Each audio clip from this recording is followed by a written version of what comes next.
Assalamualaikum warahmatullahi wabarakatuh. Perkenalkan, nama saya Mulyadi dengan NIM 21086418 dari jurusan Penjaskesrek tahun 2021. Nah, kali ini saya akan meresume atau rangkuman dari materi 1 sampai akhir ini. Nah, maksud saja materinya yang pertama yaitu pengertian filsafat dan olahraga. Nah, filsafat merupakan pengetahuan dan penyelidikan dengan akal budi mengenai sebab-sebab, asas-asas hukum, dan sebagainya daripada segala yang ada dalam alam semesta maupun mengetahui kebenaran dan arti adanya sesuatu.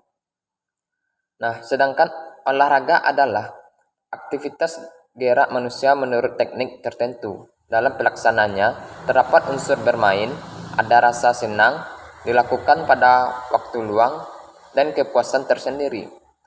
Menurut KBBI, olahraga adalah gerak badan untuk menggunakan atau menyehatkan tubuh.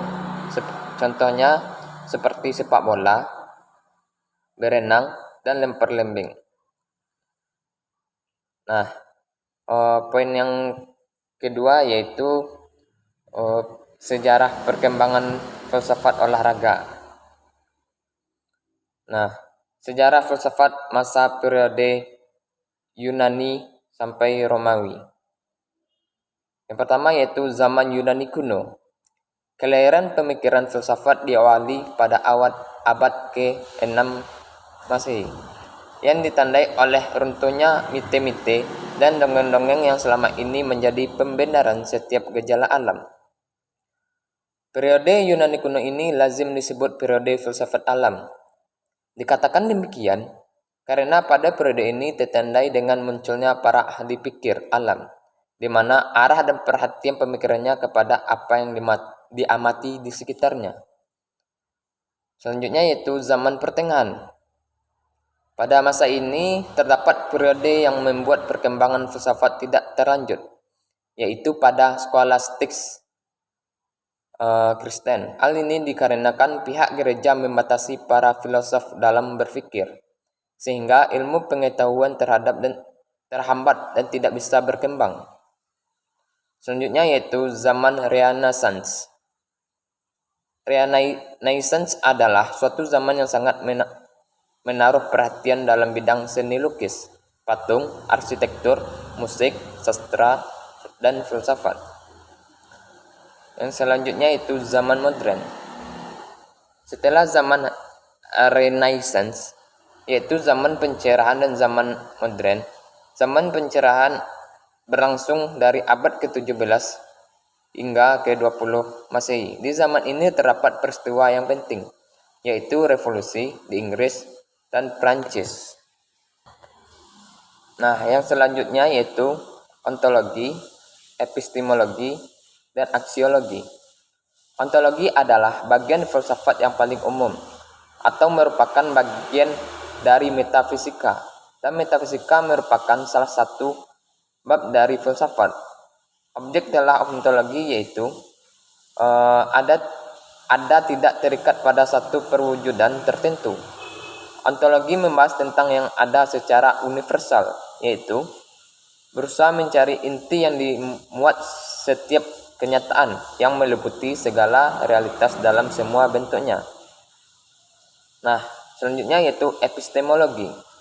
Nah, pada epistemologi terjadi perdebatan filosofis yang sengit di sekitar pengetahuan manusia yang menduduki pusat permasalahan di dalam filsafat, terutama filsafat modern.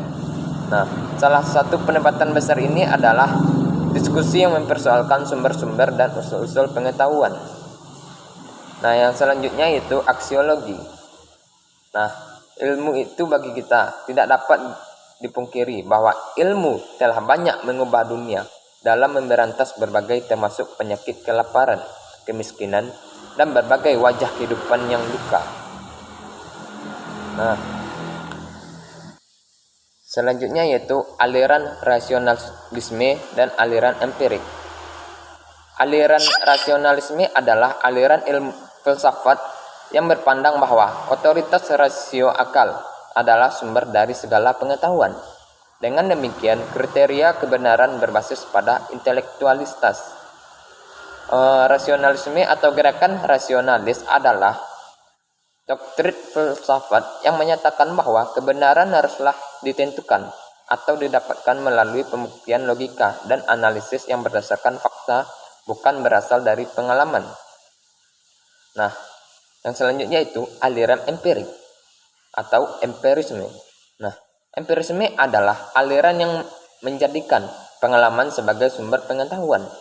Aliran ini beranggapan bahwa pengetahuan diperoleh melalui pengalaman dengan cara observasi atau penginderaan. Pengalaman merupakan faktor fundamental dalam pengetahuan. Ia merupakan sumber dari pengetahuan manusia. Empirisme adalah suatu aliran dalam filsafat yang menyatakan bahwa semua pengetahuan berasal dari pengalaman manusia.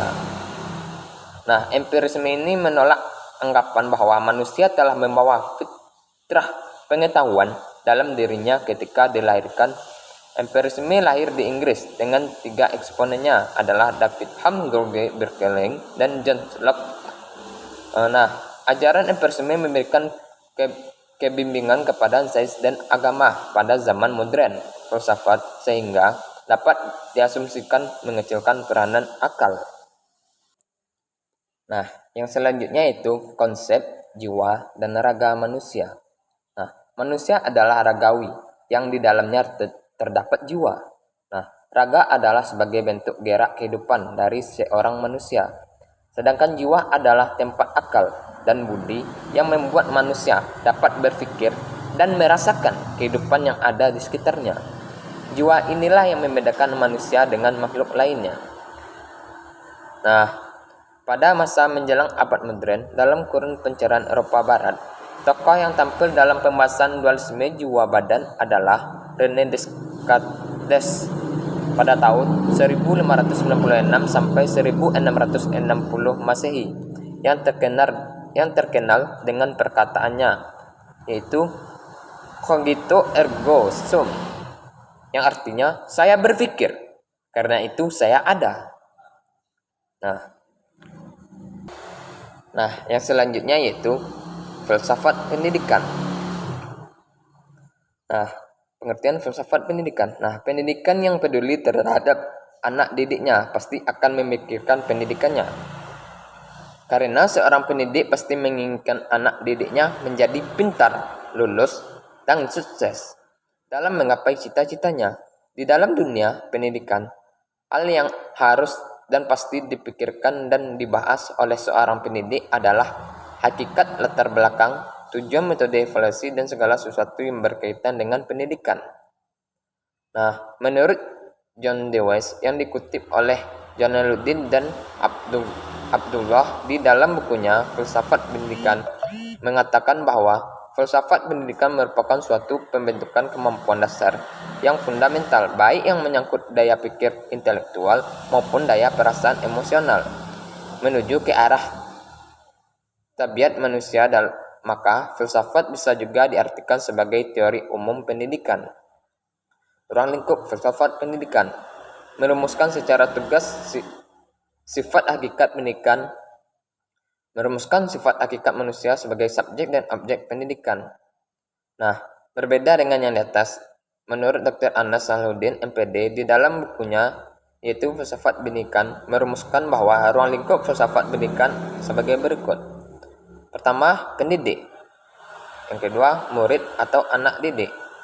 Materi pendidikan, perbuatan mendidik, metode pendidikan, evaluasi pendidikan, tujuan pendidikan, alat-alat pendidikan, dan lingkungan pendidikan.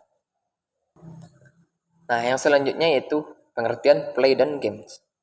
Nah, pengertian play yaitu play atau bermain adalah serangkaian aktivitas yang dimotivasi secara intrinsik yang dilakukan oleh kesenangan dan kesenangan rekreasional. Nah, pemain menurut KBBI adalah sesuatu yang digunakan untuk bermain barang atau sesuatu yang dipermainkan. Nah, play adalah salah satu kata yang bermakna main.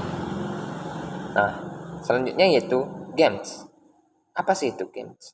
Nah, games adalah sesuatu yang dapat dimainkan dengan aturan tertentu, sehingga ada yang menang dan ada yang kalah. Biasanya dalam konteks tidak serius atau dengan tujuan refreshing.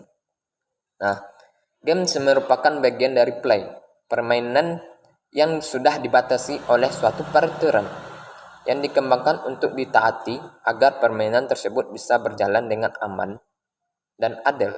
Permainan yang sudah dikondisikan dengan aturan resmi biasanya berbentuk kompetisi, jadi semua games merupakan bentuk dari play games, memiliki semua karakteristik play. Nah, selanjutnya yaitu sport dan relasi play, games, dan sport. Nah, apa itu sport?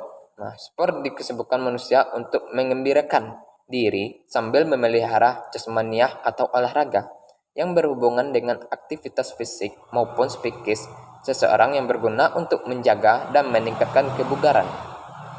Secara umum, sport science bisa diartikan sebagai cabang keilmuan yang bisa diterapkan untuk mengoptimalkan hasil olahraga. Nah, tujuannya tentu saja untuk mewujudkan program latihan yang sempurna sehingga atlet bisa terus fit dan jauh dari cedera. Nah, yang selanjutnya yaitu relasi play, games, dan sport.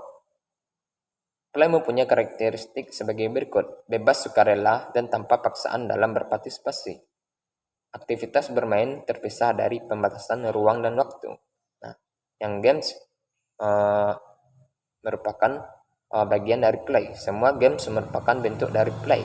Games memiliki semua karakteristik play akan tetapi semua itu diatur dalam peraturan yang sengaja dibuat dan harus ditaati bersama kompetisi. Nah, selanjutnya sedangkan olahraga sport merupakan bagian dari permainan pertandingan. Perbedaannya terletak pada persyaratan tingkat kecakapan, dan olahraga merupakan permainan pertandingan yang sudah dikembangkan dalam masyarakat, seperti halnya pendidikan agama dan pemerintah. Nah, yang selanjutnya yaitu dualisme. Apa itu dualisme? Dualisme adalah konsep filsafat yang menyatakan ada dua substansi. Nah, dalam pandangan tentang hubungan antara jiwa dan raga, dualisme mengklaim bahwa fenomena mental adalah entitas non-fisik. Gagasan tentang dualisme jiwa dan raga berasal setidaknya sejak zaman Plato dan Aristoteles dan berhubungan dengan spekulasi tentang eksistensi jiwa yang terkait dengan kecerdasan dan kebijakan. Nah, Platon Aristoteles berpendapat dengan alasan berbeda bahwa kecerdasan seseorang, bagian dari budi atau jiwa, tidak bisa diidentifikasi atau dijelaskan dengan fisik. Nah, selanjutnya yaitu estetika dalam olahraga. Menurut Soekarno, istilah estetika berasal dari bahasa Yunani, yaitu aesthesis, yang berarti penyerapan indera. Nah, atau estetika yaitu artinya sesuatu yang dapat diserap dengan panca indera. Sedangkan menurut Geswitsky, estetika kemampuan untuk merasa melalui perasaan. Ada sebuah kutipan sebagai berikut. Aesthetic is a branch of philosophy dealing with the nature of beauty. Estetika merupakan cabang filsafat yang mengkaji dan membicarakan tentang seni dan keindahan dan merupakan buah pemikiran manusia terhadap keindahan. Ada juga yang mendefinisikan estetika sebagai kritik atau refleksi terhadap seni.